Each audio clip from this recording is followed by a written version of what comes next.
স্বাগতম।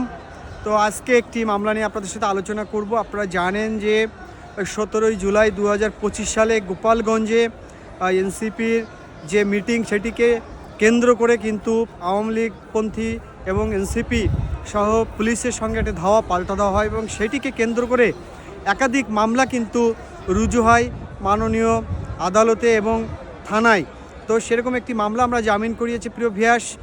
সবথেকে পরিলক্ষিত বিষয় এই মামলায় সেটি হচ্ছে এই মামলায় টোটাল আসামি ছিল 465 জনের অধিক এবং অজ্ঞাতনামা ছিল 4000 থেকে 5000। অর্থাৎ আমরা যদি ধরি একটি থানা, দুইটা থানা মিলিয়ে যত লোক বসবাস করে প্রায় সকলেকেই যদি অ্যারেস্ট করে তাও কিন্তু অজ্ঞাতনামা হিসেবে তারা অন্তর্ভুক্ত করতে পারবে, এমন একটি মামলা। তো প্রিয় ভিউয়ার, সেই মামলাটা আমরা অনারেবল এনএক্সের একটি কোর্টে এটি আমরা জমা দিয়েছিলাম এবং সেই কোর্টে আমরা শুনানি করেছি গতকাল। তো আমাদের সাবমিশন ছিল যে মাইলট, এই মামলায় আমাদের কোনো এফআইআরে নাম নাই, আমি সন্দিগ্ধ আসামি এবং এই মামলায় এই একই কোর্ট থেকে এবং অন্য কোর্ট থেকে অনেক আসামিরা জামিনে আছে।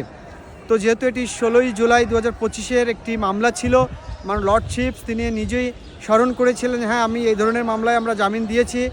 তারপরে ডিএজি সাহেবের বাধার পরেও কিন্তু এই মামলায় মহামান্য হাইকোর্ট ডিভিশন জামিন দিয়েছে এবং এই আসামি সাসপেক্টেড ছিল এবং আমরা আশা করছি অতি দ্রুত এইসব আকল আসামিরা তারা বের হয়ে যাবে। তো প্রিভিয়াস একটা মেসেজ এখান থেকে যে অজ্ঞাতনামা আসামি আমরা যাদেরকে বলি, সেই আসামিরা দেখেন অজ্ঞাতনামা মানে সাসপেক্টেড, আপনাকে যে কোনো ব্যক্তিকে তারা কিন্তু ধরে এই মামলায় তারা ইনক্লুড করতে পারবে।